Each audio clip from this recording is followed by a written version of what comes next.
How free are you in Osawatomie?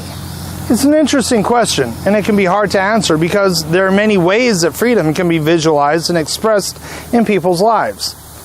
I believe that one of the key characteristics of a free society is the degree to which the people are enabled and empowered to provide for their own needs, to be self-reliant. I think that perhaps a good litmus test for determining whether you are free in this way lies in what your local codes or local laws have to say about chickens and your ability to own them. Chickens really are amazing creatures and have been feeding mankind for millennia.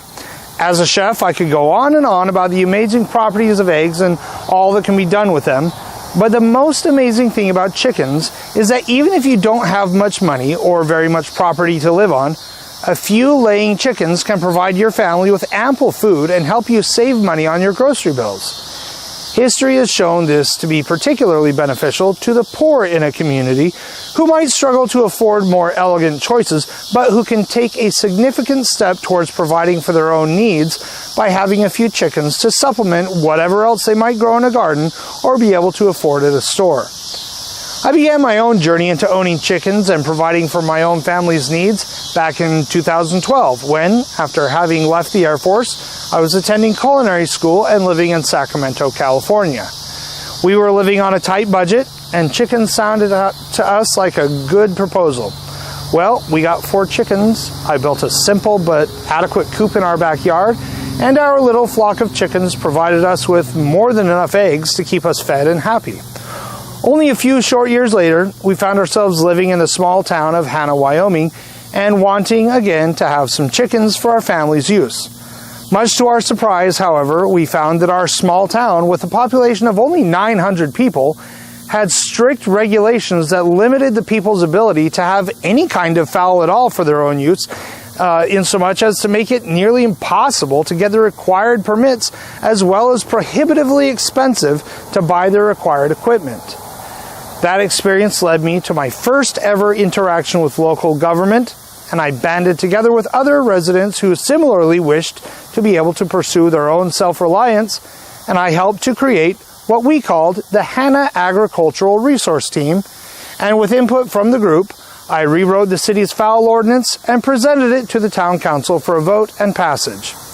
Well, life took turns that I didn't see coming, and after 4 years of living in Hanna, we had to move on from Wyoming and found our way here to Kansas. So here in Osawatomie, are you able to have chickens if you want? Well, sure you can, but it's going to cost you.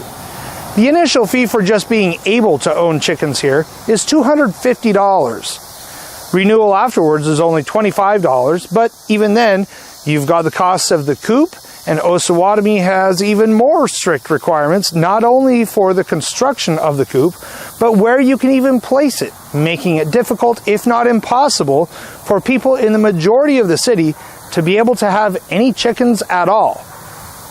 Between cost for a permit, setback requirements, and cost of building a coop according to the city's restrictive standards, the people for whom it is hardest to own chickens are the very people who would benefit most from it, the people who have always benefited most throughout human history, the poor.